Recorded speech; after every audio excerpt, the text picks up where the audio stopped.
বলছেন আমাদের দাদু ভাই কি করে, ছেলেটা কি করছে, খাটে ঘুমিয়ে আছে আর মা বসেছে। এবারে মাসি পিসি কেউ এলে মায়ের কাছে শুনলে, মা যখন ছেলের সম্বন্ধে বলতে থাকে, ছেলে বড় হয়েছে, জানো তো ভালো জায়গায় কাজ করে, এই আনে সেই আনে, অনেক আনন্দ করে, এই করে সেই করে, বলে না ছেলের যা ভালো গুণ, কিন্তু কোনোদিন কিন্তু মা সামনে বলেনি। বলে কি কোনো মা ছেলের কিন্তু প্রশংসা মা বা বাবা সম্পূর্ণ সামনে কখনো করে না। যদি বাইরের কেউ আসে, সে যখন অনুপস্থিত থাকে তখন বলতে খুব ভালো লাগে। আর ছেলেটাও ঘুম থেকে একটু জেগে উঠেছিল তখন, সে ওই ঘুমিয়ে ঘুমিয়ে জেগে উঠেছে, বুঝতে দিচ্ছে না মা কি বলে আমি একটু শুনবো, তাই সে ঘুমের ভান করে পড়ে থেকে মার কথা শুনছে। এরকম গোবিন্দদেবজি নিজের কথা শুনতে খুব ভালোবাসেন। ওই ছেলেটার কি তখন নিজের কথা শুনতে ভালো লাগবে না খারাপ লাগবে বলো? আপনার নামে যদি কেউ প্রশংসা করে আপনার কেমন লাগে? খুব ভালো লাগে না? আপনি আছেন জানে না কেউ, কিন্তু পিছনে পিছনে আপনার প্রশংসা হচ্ছে, যেই করে সেই করে, ওই দিদিটা না এই ভালো, এই করেন সেই করেন, ওই এই সেই, সেরকম গোবিন্দদেব উনিও শোনেন, শুনে এরকম প্রশংসা হয়। তাই বলছেন যে তানারাই শোনেন, আমরা আর কি শুনবো, আর কেউ কি শুনতে পারে? তারপরে বলছেন যে এইবার বলছেন বিল্লমঙ্গল দাসজি ওনার ভাগবত কথা বলছেন যে ললিতা দেবী এবং কৃষ্ণচন্দ্র একটা লীলা বলেছে, অদ্ভুত। সে লীলাটি কেমন? সে লীলাটি বলছেন যে ললিতা সখী আর কৃষ্ণচন্দ্র সেই দিনে সাক্ষাৎ হয়েছে। কৃষ্ণচন্দ্র বংশীধ্বনি করতে করতে গোষ্ঠে যাচ্ছেন, আর ললিতাজি সেই সময়ে তিনি আসছেন বর্ষা, আস্তে আস্তে পথে দেখা হয়েছে ললিতাজির সাথে কৃষ্ণচন্দ্র। দেখা হলে ললিতাজি বলছেন কৃষ্ণচন্দ্রকে, ও কৃষ্ণ, কি ব্যাপার, আজকে আর রাধারানীর কাছে যাবে না আধা ঘন্টে দুপুরে? বলছে যাবো তো। বলছে তুমি ডেলি ডেলি তো আসো সখী বেশে, নারী বেশ, আমরা ধরতেই পারি না। প্রত্যেক দিন ঢোকেন রাধারানীর অন্দরমহলে, নিকুঞ্জ মন্দিরে, তুমি প্রত্যেক দিন আসো, কিন্তু আমরা তো তোমাকে বুঝতেই পারি না, তুমি কিভাবে ঢোকো ডেলি? এটা তো ঠিক না। কৃষ্ণচন্দ্র বলছেন আমি হলাম চতুরের শিরোমণি, আমার সাথে আর কেউ চালাকি করে পারে? তোমরা আর কি ধরবে? বলছে শোনো কৃষ্ণ, তোমাকে আমি একটা কথা বলি, তুমি যদি আজকে পুরুষ বেশে ঢুকতে পারো,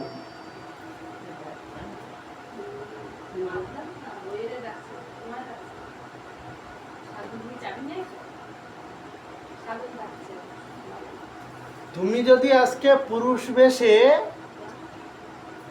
রাধারানীর নিকুঞ্জ মন্দিরে প্রবেশ করতে পারো না, তাহলে আমি তোমাকে বলছি কৃষ্ণ, করতে তুমি পারবেই না পুরুষ বেশ। তখন কৃষ্ণচন্দ্র বলছেন বলো কি ললিতে, তুমি পারবো না? ডেলি ঢুকছি। বলছে কি কোনোদিন তো পুরুষ বেশে ঢোকনি, কোনোদিন মালাহারি, মালাহারি মানে যিনি মালা বেচে, মনোহারি বেশে, শ্যাম মনোহারি বেশ মে আয়া, শ্যাম চুরি বেশ মে আয়া। ওই চুরি নেবে গো, চুরি বেচতে এসছে মনোহারি, ওদের বলা হয় মনোহারি, মানে ছুরির বিভিন্ন রকম ডিজাইন বা অন্যদের কাছে এমন জিনিস থাকে না, যে কোনো নারীর মনকে হরণ করে। কোনো নারী যদি কোনো মনোহারির কাছে যায় বা মনোহারির দোকানে যায়, দেখবেন উনি একটা জিনিস কিনতে গেছে 10টা নিয়ে চলে এসছে, একটাই হবে না। কেন? মনোহারি, ওই জন্য ওনাদের বলা হয় মনকে হরণ করে, এমন জিনিস থাকে। এত সুন্দর কানের দুল, একটা দেখে এক জোড়া নিতে গিয়ে 2 জোড়া নিয়ে ফেলেছে, হাটটা দেখে খুব পছন্দ হয়েছে, এটা বাদে আর একটা নিয়ে নিল, এরকম মনোহারি। তাই বলছেন শ্যাম মনোহারি বেশ মে আয়া, শ্যাম চুরি বেশ মে আয়া। এই মনোহারি বেশের লীলা ওই বর্ষানারই কাছে আছে, ভানগড়, মানগড়, ভানগড়, বিলাসগড়, ভানগড়ে আছে। ওখানে শ্যামসুন্দরের মন্দির আছে, ওখানে মনোহরি বেশে এসেছিল। তো বলছেন তুমি তো এইভাবে নারী বেশে বহুবার এসছো, আজকে একবার পুরুষ বেশে এসে দেখো পারো কিনা দেখো। তোমাকে ঢুকতেই দেবো না নিকুঞ্জ মন্দিরে। তখন ললিতাজি এরকম যখন বলছেন, কৃষ্ণচন্দ্র বলছেন ঠিক আছে দেখা যাবে, দুপুর 12টার আগে আমি ঠিক ঢুকে দেবো। 12টা বাজার আগে ঠিক যুগল মিলন হবে, আমি আজকে দেখাবো, যাবই। ললিতা দেবী তখন বলছে আমি যদি ঢুকতে পারি কি দেবে, কিছু তো দেওয়া উচিত। একেবারে ঢুকবো কষ্ট করে এত খাটাখাটনি করে, কিছু পাওয়ার আশা না থাকলে আনন্দ হয়, করতে ইচ্ছা করে আর কিছু। হ্যাঁ, কিছু পাওয়ার আশা না থাকলে ভালো লাগে করতে। ভাগবত কথা সবাই শুনতে আসে কেন, যে ভগবান কথা হলে শুনলে মঙ্গল হবে, পুণ্য হবে, বা কিছু পাওয়া যাবে, বা সুন্দর একটি ভাগবত কথা শুনলাম, সেই কথাটা তো পাওয়া যাবে, পাঠক যে কথাটা বলবে সেটুকানি তো অনেক, নতুন কথা শুনলাম, এইসব আশায় তো আছে। তাই কৃষ্ণচন্দ্র বলছেন কি দেবে আমারে ললিতে? তখন ললিতা দেবী বলছেন যে শ্যাম, আমি রাধারানীর দাসিত্ব ছেড়ে দিয়ে তোমার দাসী, তুমি যদি আজকে ঢুকতে পারো, আমি রাধারানীর দাসিত্ব ছেড়ে দিয়ে তোমার দাসী। তখন কৃষ্ণচন্দ্র বলছেন ঠিক আছে দেখা যাবে।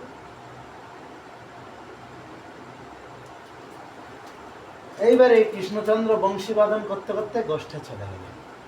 গিয়ে আজকে কৃষ্ণের খুব চিন্তা, যে অন্যদিন তো নারী বেশে ঢুকি মালাহারি যাই হোক একটা ছেলে চলে গেলে কিচ্ছু হয় না, কিন্তু এই আজকে যে একটা সত্য লাগিয়ে এলাম, আর উনি তো সত্য দিলে উনি অ্যাকসেপ্ট করবে না এরকম না, তো উনি সব কিছু করতে পারেন।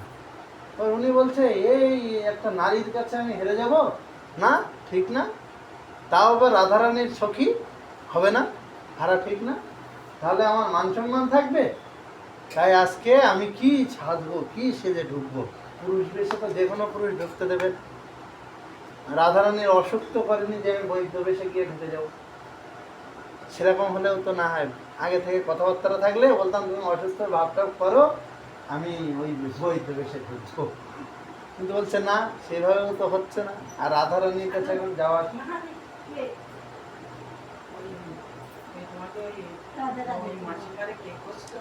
রাধারানীর কাছে এখন যাওয়া সম্ভব না, তা কি করা যায় উনি মনে মনে ভাবছে।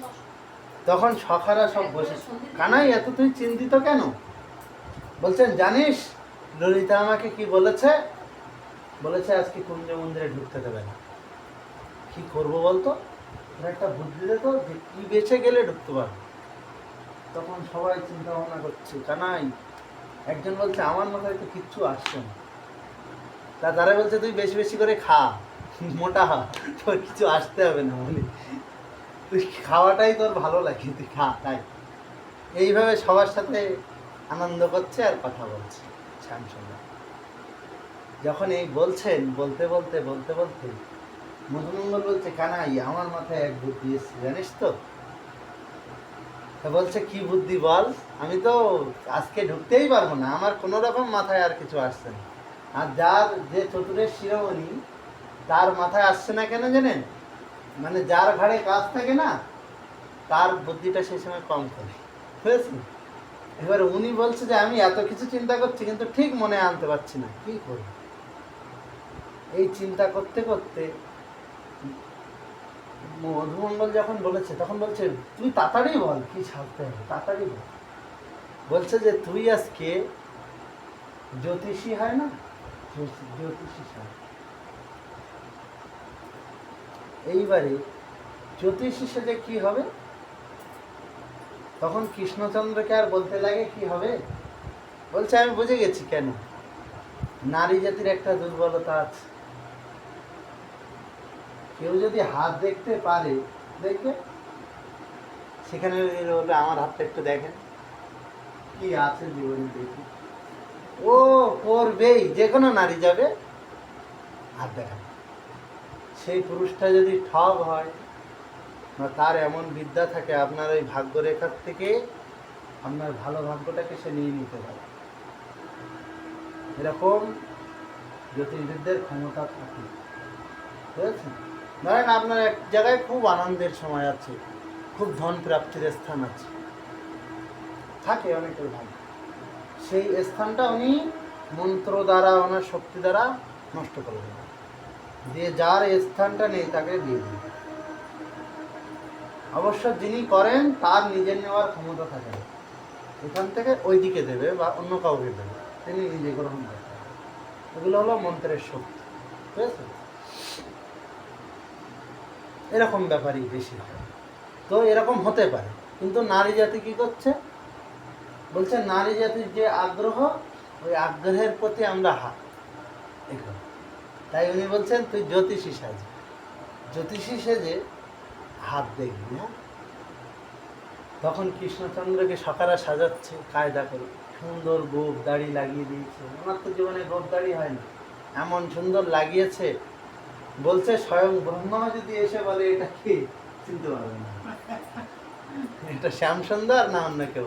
এ ঠিক জ্যোতিষ, সুন্দর একখানা বড় পাগড়ি দিয়েছে, আর একদম ভালো করে ড্রেস পরিয়ে, বড় একটা উত্তরীয় দিয়ে সাজিয়ে, একদম যেন ড্রেস মনে হচ্ছে আজকে পণ্ডিত এসে গেছে। কেন জ্যোতিষ, বহু শাস্ত্রের পাণ্ডিত্য। এবার শ্যাম ওই জ্যোতিষী বেশে আস্তে আস্তে বর্ষণার নগরে প্রবেশ করেছে। করলে এক নারীকে দেখে বলছে, ওই প্রভাবতী, শোনো শোনো শোনো। বলছে আপনি আমার নাম জানলেন কি করে? বলছে তোমার বাড়ি অমুক গ্রামে। বলছে হ্যাঁ, এটা কি হলো? মুখ দেখে সব বলে দিচ্ছে, কি ব্যাপার? তারপরে আরো অনেক কিছু বলে দিলেন। দিলে সেই নারী বলছে, ওরে বাবা বিরাট জ্যোতিষী, মুখ দেখে সব বলে দেয়, হাত টাপ দেখা লাগে না। এইবারে না দেখবেন প্রচারের বিশেষ মাধ্যম না, একজনকে বলবেন ঠিক 10 জায়গায় 100 জায়গায় করবেন। এবার ওই মহিলাটাকে আরেকজনকে বলেছে, এইভাবে খবর পৌঁছাতে পৌঁছাতে রাধারানী সতীদের কাছে গেছে, যেতে যেতে ললিতা দেবীর কাছেও গেছে। আর ললিতা দেবী উনি প্রধান তত্ত্বাবধায়ক, রাধারানীর সবচেয়ে বড় তত্ত্বাবধান যদি কেউ করে সে হলো ললিতা দেবী। এবং ললিতা দেবী হলে রাধারানীর থেকে একদিনের বড়। রাধারানীর যে বয়স তার আগের দিন ললিতা জয়ন্তী আসে, রাধা অষ্টমীর আগের দিনে ললিতা জয়ন্তী। ললিতা জয়ন্তী অনেকে করেন, ওই ইস্কন ধরে ওনারা, ওনাদের সুবিধা না, দুপুর পর্যন্ত উপবাস, ওইরকম করলে তো হবে না, ওই জন্য ওনারা করতে পারে সবই। কিন্তু আমাদের তো পূর্ণ উপবাস, ওই জন্য আমরা সব ওই হঠাৎ দুপুরবেলা বসাতেন, ওই অষ্টমী তিথির মতো, দুর্গা অষ্টমীতে যেমন হ্যাঁ অঞ্জলিটা দেওয়া হয়ে গেছে, হ্যাঁ ঠিক আছে এবার পেট ভরি না। সরস্বতী পূজা হয়ে গেছে, ঠিক আছে এবার খেয়ে নাও। কিন্তু উপবাস পূর্ণ করলে সবচেয়ে উত্তম। যে উপবাসগুলোর বিধান নাই সেগুলো পূর্ণ করাই শ্রেষ্ঠ। যেমন রাধা অষ্টমী, এটা পূর্ণ করাই সবচেয়ে শ্রেষ্ঠ। জন্মাষ্টমী তো পূর্ণ করতে হয়, অনেকে করে না, অনেকে রাত 12টার পরে অন্ন পায়, কিছু বলে না। আচ্ছা, কিছু জায়গায় আছে এরকম, ওই অভিষেকটা হয়ে গেল। এই যেমন জয়ন্তীতে, যেমন এই রাধা অষ্টমীতে দুপুরবেলা অন্ন পায়, ইস্কনেরা পায়, ওরাও কিছু পানি পাতি করে, কিন্তু অন্ন পায়। আচ্ছা, অনেক জায়গায় আছে। আমরা আরে একাদশীর দিনে অন্নদান হয়, দেখেছেন? ঠিক একাদশী যেদিন হবে ওই দিনে, ওর আগের 2 দিন ধরে বিশাল উৎসবাদি হবে, দিবসটা হয়ে ঠিক একাদশীর দিনে বিশাল ভোগ করে। এইরকম সম্প্রদায় আছে, মানে যারা। আমি একটা কথা বলি, গোপালের বনভোজনে বিলে খিচুড়ি প্রসাদ দেয় না, বিলে কুলি প্রসাদ দেয় গোপালের বনভোজনে। খিচুড়ি প্রসাদ দেখেন, বনভোজন মানে একটা উৎসব, কুলি প্রসাদ দেয়া নাকি নিয়ম। আরে পুলিন ভোজন মানে দুপুরবেলা ভোজন। পুলিন মানে দুপুর, আর পুলিন মানে আবার পুলিন মানে নদীর পাড়, কুলি প্রসাদ পুলিন দেয়। মানে আবার বনও বলে না। কুলি বন কুলি বন ভোজন হয়। ওই তো পুলিন ভোজন মানে দুপুরবেলা ভোজন। দুপুরবেলা সেটাই তো আমি খাওয়া। বলছি। দুপুরবেলা কৃষ্ণচন্দ্র তো যেতেন বনে, ওই সময় মধ্যাহ্নকালীন ভোজন করতেন বন্ধুদের সাথে। বন ভোজন মানে কি, বনের মাঝে কিছু নাই, এবার যা পাই তাই খাই, এটারই তো বলে বন ভোজন। যা পেলাম বনে গিয়ে, এবার আমরা কি করি, আমরা সব আয়োজন আদি করে কায়দা করে সুন্দর করে বলি। এবারে তাতে আপনি যা সামর্থ্য তাই দিতে পারেন। আমরা যেমন অন্ন প্রসাদ, দুটো সবজি, এইবারে 64 মহন্তের ভোগ করলাম বনভোজন। অনেকে বললো বনভোজনে 64 মহন্ত যাবে, বলছে হ্যাঁ, মহাপ্রভু সঙ্গভঙ্গ নিয়ে কোথায় না কোথায় গেছে, তার ঠিক না। কোথায় না কোথায় ভোজন করেছেন, তার ঠিক না। একদিন তো আম্র উৎসব করেছেন, আমের একখানে আটি, এই ভক্ত দাও আটিটা দাও বলে উনি পুঁতে দিয়েছে। সব ভক্তরা নৃত্য কীর্তন করে ক্ষুধায় তৃষ্ণায় কাতর হয়ে গেছে। ওইখানে কোনো ছাওয়া নেই, একখানা আমের ওই আটি করলেন, এনে আনলেন, এনে পুঁতে দিলেন মাটিটা, পুঁতে দিয়েই জল দিলেন। সেইখান থেকে তৎক্ষণাৎ একটা চারা হলো, সেই চারা বিশাল বৃক্ষ হলো, ছাওয়া দিচ্ছে ভক্তদের। এবার ওই বৃক্ষ তলে সে আম হলো, সাথে সাথে গোল হলো, আম থেকে সুনিষ্ট হলো, সেই আম ঝপঝপ টপ টপ পড়তে লাগলো, আর ভক্তগণ খেতে লাগলো প্রসাদ। মহাপ্রভুর আম্র উৎসব বলছেন, এটা কি হতে পারে? বলছে হ্যাঁ, তার কৃপায় সবই হয়েছে। ভগবান সব। আম্র উৎসব করেছিলেন, বুঝেছেন কেমন? এরকম তো বলছেন যে যে কথা বলছিলাম, আমরা ছিলাম কোথায়? ললিতা। হ্যাঁ, ললিতাজি, উনি ওই সুন্দর করে তো সেজেছে, সেজে এইবারে উনি কি করছে, জ্যোতিষ বেশে ওই নগরে গিয়েছে, গিয়ে একজনকে যে এরকম বলেছে, আরো 2-4 জন 5 জন 7 জনকে বলেছে, ওই খবর যে পৌঁছেছে, ললিতা সখী অন্য সখীদের বলছে যাতো গিয়ে ডেকে আন। আর শুধু রাধারানী যেখানে আছেন তার বাইরে সখীরা বেড়া দিয়ে আছে, সখীরা তত্ত্বাবধানে আছে। তার বাইরে সখীদের পরে ওই সখীদের যে 64 জন আরো সখী আছে, এক সখী 8 জন করে সখী তৈরি করেছে, যাদের গৌরাঙ্গ লীলায় আমরা বলি 64 মহন্ত, ওনারা আছে। ওনারাও আবার এক একজন 8টা করে সখী তৈরি করেছে, ওনারাও আছে। এইভাবে পরপর ধাপে ধাপে ধাপে ধাপে তার মানে কি বলে, রাজধানীর যেরকম রক্ষক হয় না, এইভাবে রক্ষক রূপে সবাই আছে চারিদিকে, এবং রক্ষক আবার সেবক সবাই। এবার এর ভিতরে ওই বেড়া জাল ভেঙে প্রবেশ করা, রাধারানীর কাছে যাওয়া খুব কষ্ট, যাওয়া যায় না, অসম্ভব বলতে পারে। তো রাধারানীর কাছে তো যাবেন শ্যামসুন্দর, তাই ভাবছেন যে কি করে যায়। এবার এই কথা ছড়াতে ছড়াতে যখন ললিতা দেবীর কানে গেছে, ললিতা দেবী দেখছেন যে রায় খুব মানে সেরকম মনটা ভালো নেই। উনি জানেন যদিও যে মনটা কেন ভালো নেই, শ্যামসুন্দর না এলে, কিন্তু উনি দেখছেন আমার প্রতিজ্ঞাটা যেন না ভেঙে যায়। তাই উনি সখীদের বলছে, এই ভালো করে পাহারা দিবি, কোনো পুরুষ যেন না ঢোকে। তারপরের ধাপে তারপরের ধাপে তারপরের ধাপে সকলকে বলে গেছে, গিয়ে বলছেন যাই একবার দেখে আসি জ্যোতিষীটা। রায়ের মুখে যদি একটু হাসি ফোটানো যায়, জ্যোতিষীটা কি বলে। এবার জ্যোতিষীর কাছে যে গেছে, জ্যোতিষী বলছে তুমি ললিতা না?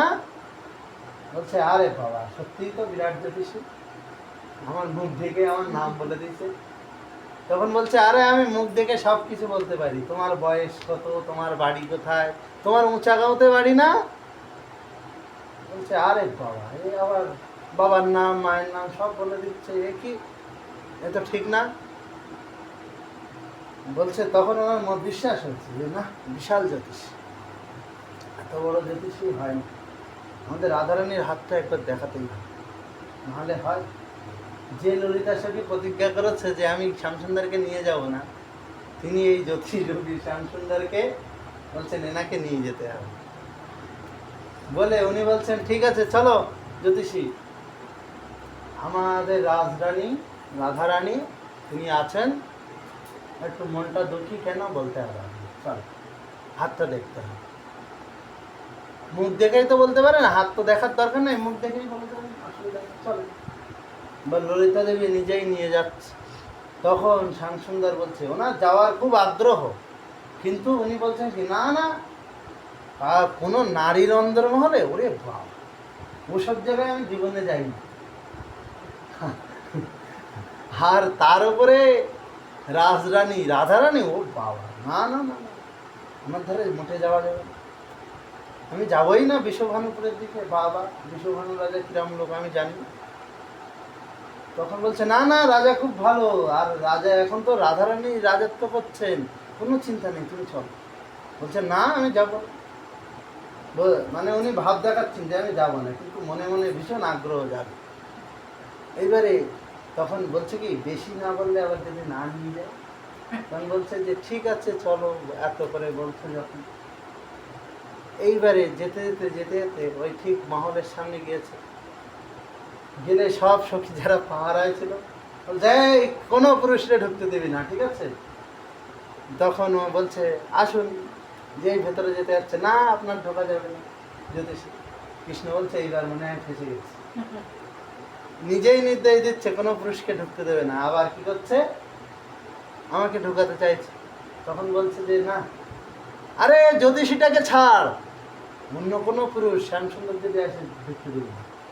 আরে জ্যোতিষী আমার হাত ধরো, নিজে হাত ধরে ধরে বলছে আমার হাত ধরে ধরে চল, না হলে এরা ঢুকতে দেবে না, এদের কড়া নির্দেশ। তখন কৃষ্ণচন্দ্র একটা খুব দারুণ অস্ত্র ছাড়লেন, তার বাক্যবাদ বলছেন কি প্রয়োগ করলেন, বলছেন কি তুমি খুব উদ্বিগ্ন আছো, আরে ওই শ্যামসুন্দরের ভয়ে উদ্বিগ্ন আছো,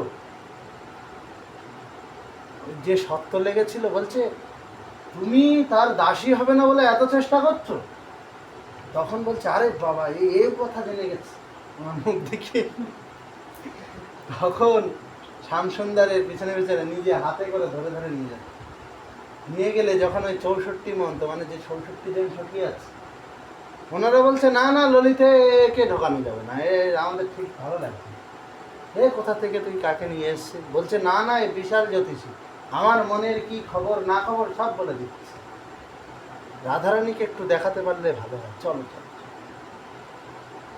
তখন ওই সখীদের জাহেক করে বুঝিয়ে উনি ঢুকিয়ে, তারপরে অষ্টসখীদের পেরিয়ে রাধারানীর কাছে নিয়ে গেছে, গিয়ে বলছেন জ্যোতিষী তুমি দেখো রাধারানীর রায়ের মুখখানি, দেখে বলো যে কি ব্যাপার, আমি একটু পাহারার ব্যবস্থাটা ভালো করে দেখে আসি। বলে উনি পাহারাটা দেখতে গেছে, এই সব ঠিক আছে তো, কেউ ঢুকিনি তো, সাবধানে থাকবি, কেউ যেন না ঢোকে বলে টলে এসে দেখছে যে রাজনন্দিনী বসে আছে, তার পায়ের ধারে গিয়ে ওই জ্যোতিষী গিয়ে বসে আছে। বসে থাকলে জ্যোতিষী তো মুখখানা দেখছে ভালো করে, রাধার মুখ বদন না কে না দর্শন করতে চায়। কৃষ্ণচন্দ্র বলছেন যে আমার রূপের দর্শনে জগৎ মোহিত হয়ে যায়, আর আমি যার রূপের দর্শনে মোহিত হয়ে যাই সে হলো রাধা, আমাকে মোহিত করে, তাই তার রূপে মোহিত হয়ে উনি দর্শন করছেন। ললিতাজি বলছেন কি ব্যাপার জ্যোতিষী, কি দেখলে, কি বুঝলে। বলছে এই রাজনন্দিনীর মুখ এত উজ্জ্বল, এত সুন্দর রূপ, আমার ধাঁধাখানা লেগে যাচ্ছে, ওকে ঘুরতে পারছি না, বুঝেছ। এনার হাতটা দেখতে হবে, এই রূপ দেখে হচ্ছে না, কারণ এত চোখে এ হচ্ছে না, ঠিক বোঝা যাচ্ছে। বলছে ও ঠিক আছে, হাতটা তুমি যে তুমি, আমি ভাবলাম মুখ দেখেই হয়ে যাবে, তা ঠিক আছে রাজনন্দিনী তুমি একটু হাতটা বাড়িয়ে দাও। রাধারানী সেই বাঁ হাতটা বাড়িয়ে দিয়েছে। এবারে ওই শ্যামসুন্দর উনি কী করেছে, হাতটা ধরে একটু চাপ দিয়েছে। এবার ললিতাজি বলছেন জ্যোতিষী তুমি এরকম খারাপ আমি তো জানতাম না, তুমি রাজনন্দিনীর হাতে চাপ দিচ্ছ। কৃষ্ণচন্দ্র ভাবছে চাপটা দিয়ে কি ভুল করলাম, এইবারে বার্তা করে দেয় নাকি, সেই যেই ভাবছে।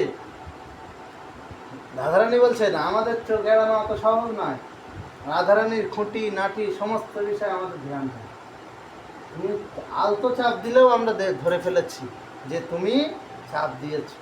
তখন বলছে না না, একটু চেপে চুপে রাখাগুলো পরিষ্কার হচ্ছে কিনা তাই দেখছি। বলছে ও ঠিক আছে।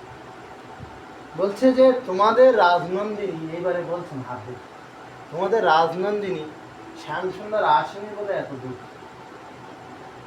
ললিতাজি বলছেন ঠিক বলছে, একেবারে ভুল যাবে। তা বলছে তাহলে শ্যামসুন্দরের সাথে মিলনটা কখন হবে, কখন আসবে একটু বলে দাও। তার মানে উনি জানতে চাচ্ছেন যে উনি যদি এসে যখন আসবে আমি গিয়ে ধরে ফেলবো, জ্যোতিষীর কাছ থেকে জেনে নেব। আর আমি কি শ্যামের থেকে, রাধারানীর দাসীর থেকে শ্যামের দাসী করব? না না না, জীবনে করব না। রাধারানী আমাদের ঠিক, রাধারানীরই দাসী থাকবে। তখন শ্যামসুন্দর ওই হাত ধরে দেখে দেখে বলছে যে তোমাদের ওই শ্যাম না, এই তো এই বর্ষণায় প্রবেশ করেছে। বলছে ও বুঝলি। তারপরে বর্ষণায় প্রবেশ করে মহলের সামনে এসে ঢুকেছে। বলছে এই সবাই পাহারা দিয়ে ভালো করে, শ্যাম নাকি ঢুকে গেছে। তখন বলছে রাধারা, যখন সখীরা এরকম দেখছে, তখন ললিতা বলছে দাঁড়াও দাঁড়াও, এখনো অনেক বাকি আছে, শোনো। বলছে সে না অন্দরমহলেও ঢুকেছে। বলছে ও অন্দরমহলে কই, এখানে তো কাউকে দেখছি না। বলছে কি সে না রাধারানীর হাত ধরে বসে আছে। এইবারে সখীরা বলছে কি ব্যাপার, এই ভালো করে দেখতো, ধরে মুকুট খুলে নিয়েছে, পাগড়িটা খুলে নিয়ে বলছে আরে শ্যাম তুমি এইরকম ছলনা করে ঢুকে গেছ। বলছে এবার থেকে তুমি তো পরাজিত হলে তো রুলিতে, আমি তোমাকে হারিয়ে ছাড়লাম তো। তখন বলছে তোমাকে কে এনেছিল কুঞ্জ মন্দিরে? কেউ তো আনিনি এই সখীদের, আমি হাত ধরে ধরে এনেছিলাম। তাহলে আমি জিতে গেছি, কারণ আমার সহায়তা ছাড়া তুমি কুঞ্জ মন্দিরে ঢুকতে পারো না। বলছেন এইভাবে রাধারানী কৃষ্ণ গোবিন্দের লীলা রস আলাপ চলত, এবং নিকুঞ্জ মন্দিরে যা নিত্য নবায়মান, প্রতিদিন কোনো না কোনো নতুন লীলা নবরূপ ভাবে হয়, এবং যে আনন্দে সখীরা বিভোর হয়ে। তারপরে বলছেন যে একজন বাবাজি মহারাজ, তিনি কি করতেন, তিনি ওই ব্রজধামে রাধারানীর করুণা কেমন দেখেন। বলছেন ব্রজ মধ্যে উনি সাধন ভজন করতেন, বর্ষানার যে রাধারানীর শ্রীজি মন্দির, ওই মন্দিরে পরিক্রমা করতেন। এখন বিনোদ বাবাজি উনি করেন ডেলি সন্ধ্যেবেলা, যখন উনি বর্ষণায় থাকেন, বিশেষ করে ব্রত মাসে অবশ্যই উনি পরিক্রমা করেন। ব্রত মাসে কোনো জায়গায় যান না, প্রিয়াজি কুণ্ডে থাকেন, ওখান থেকে পরিক্রমা বার হয় 3-4টের দিকে, এবং 6টার মধ্যে উনি মোটামুটি চলে আসেন। শ্রীজি মন্দির আদি সব দর্শন করে। তা বলছেন ওই বাবাজি মহারাজও পরিক্রমা করতেন, ওখানে ভিক্ষা আদি করতেন, কিন্তু খুব বাবাজি মহারাজ তাদের আর ধন সম্পত্তি করতেন, যা দান দক্ষিণা আসে তার উপর দিয়েই তাদের পেট চলে, আর তারপরে যেটুকুনি থাকে রাধারানীর সেবার উদ্দেশ্যে। তা সেই বাবাজি মহারাজের কি হয়েছে, মনে খুব ইচ্ছা হয়েছে যে আমি একটু দেবো রাধারানীর জন্য, এই যে পোশাক, আমি একটা সুন্দর পোশাক বানিয়ে রাধারানী যাতে ভর্তি। শ্রীজি মন্দিরে গিয়ে রাধারানীকে দর্শন করে ওনার মনে হলে উনি সংকল্প করলেন যে এই পরের বছরে রাধা অষ্টমী, এই 1 বছর ধরে আমি নিজের যা মানে শরীর চলার মতো যেটুকানি দরকার সেটুকানি খরচ করে আটটুকু রেখে রাধারানীর জন্য বানাবো সুন্দর সুবর্ণ জড়িত সুন্দর বস্ত্র। সে বাবাজি মহারাজ এইভাবে সারাদিন এই সেই করে ভান্ডারা প্রসাদ পেয়ে এদিক ওদিক করে। বলছেন সাধু সন্তরা কিন্তু শুধু গোবিন্দের জন্যই করে, তারা নিজের জন্য কিছু ভাবে না।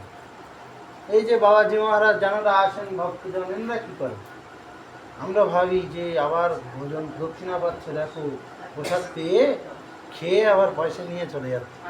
কিন্তু বলছেন ওই যা দিচ্ছেন না, 50টি টাকা কি 100টি টাকা, আপনি তার ভক্তিপথটা বজায় রাখার জন্য সহযোগিতা করছেন। কেন জানেন? কারণ তাকেও তো চলতে হয়, এই জগৎ সংসারে চলতে গেলে বিনা ধন কোনো কার্য সিদ্ধি হয় না, হয় কি? তারও তো মোবাইলটা আছে, রিচার্জ করে, তারও তো দু এক সময় একটু বিস্কুট আদি বা শুকনো খাবার, অনেক সময় ক্ষুধা পায়, সবসময় তো মন্দিরের ব্যবস্থা থাকে না, থাকে কি? যে মন্দিরে এই আজকে দুপুরে অন্ন অফ পড়ে গেছে, ওই শুধু লবণ টবণ যাই করে প্রসাদ খেয়ে, তাও বেশি পাওয়া যায় না, অল্প অল্প করে সবাই ভাগ ভাগ করে পেয়েছে। তখন কি করে? বলছেন তানাদের ওই যে বিপদের সময় সহযোগিতা, এই জন্য ভোজন দক্ষিণা, আরো দক্ষিণা কেন দিতে হয়? বলছেন কোন যজ্ঞ, এই যেমন এই ভাগবত কথা হচ্ছে, এই ভাগবত কথা এতে এইসব যজ্ঞে দান করতে হয়। দেখেছেন 5টা ফল, একটা দক্ষিণা বা কিছু এগুলো দিয়েছে, কেন জানেন? ভাগবত কথা যজ্ঞ হচ্ছে। কোনো যজ্ঞ হলে তার সাথে যদি দক্ষিণা না দেওয়া হয়, যজ্ঞের ফল পাবে না।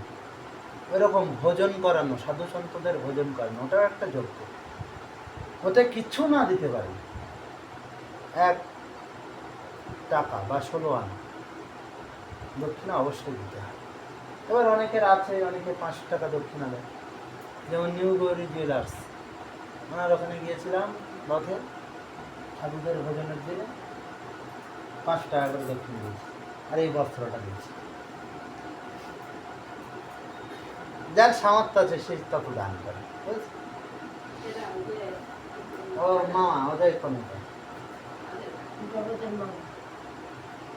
জগতের মামা। অযথা সে অনুষ্ঠানে আমার অত দূরে সে কোথায়? হ্যাঁ, অনেকটা দূর, 11 নম্বরে গিয়ে আরো যেতে হবে। আমরা বাবা আর আমি গেছিলাম, তারপরে হেরা পঞ্চমী, বাবাজিদের দিয়েছে, যারা শুধু বাবাজিদেরই দিয়েছে, হ্যাঁ। জান। আর সাধিকা অনেক মহিলারাও এসেছিল, তারাও সন্ন্যাসী, তাদের দিয়েছে। আমাদের এতে তো বাবাজি ছাড়া আর সন্ন্যাসী খুব হয় না, মাতাজি বা ওনারা ঠিক হয় না, হয় কিছু কিছু জায়গায় দেখেছি, কিন্তু ওই রামকৃষ্ণ মিশন বা ওনাদের ওইখানে মাতাজিরাও থাকে কিছু জায়গায়, বা তাঁরাও এসেছিলেন, তাদেরও দান করেছে হ্যাঁ, দক্ষিণ। প্রায় 1-150 ভক্ত হবে, সবাইকে 5 টাকা করে দক্ষিণা, 1 করে বস্ত্র। কি দান! আমরা বলি এই 1-150 ভক্ত মানে এইখানেই কত টাকা দান হয়ে গেল। ও সব জায়গায় ওনার যার সামর্থ্য আছে, কিন্তু সামর্থ্য শুধু থাকলে হবে না, যত রাজ্যের সব ভক্ত মনটা থাকতে হবে। শুধু সামর্থ্য থাকলে তো হবে না, মনের দরকার। অনেকেরই তো আছে। অবশ্যই অনেকেরই আছে, তাই না? ওনার উনি একা বড় ধনী তার তো না, না। ওনার পাশে ময়ূরী জুয়েলার্স আছে, হ্যাঁ। তার সামনে আর কে ম্যানুফ্যাকচারিং আছে and jewellers. R K manufacturing জুয়েলার্সে যা বড় দোকান, দেখলে মনে হয় বাবা এ তো এনার এইটুকানি দোকান, আর ওনার পুরো ফ্ল্যাটের নিচে সব বুকিং করে নিচ্ছে, তার অনেক কি বিশাল ব্যবসা। তারপরে আরো কত আছে, সেনকো, অঞ্জলি, আরো কত কিছু আছে, ওরা তো কই দেয় না, একটা নিউ গৌরী দিচ্ছে। কিন্তু সিগুলোতে আগে দিত, জানো? আগে দিত, হ্যাঁ। সিগুলো এখন বন্ধ হয়ে গেছে, এখন আর উনি অসুস্থ হয়ে পড়ছে তো। অসুস্থ আছে, আবার ওনারা একটা মন্দিরের জন্য জমি দান করেছে, সন্তোষপুরের দিক বিশাল জমি দান করেছে, হ্যাঁ। তাহলে আর কি দেবে? আর মেয়ে তো দুটো, হ্যাঁ। না ছেলে নাই। এই নিউ গৌরীরও একটা মেয়ে,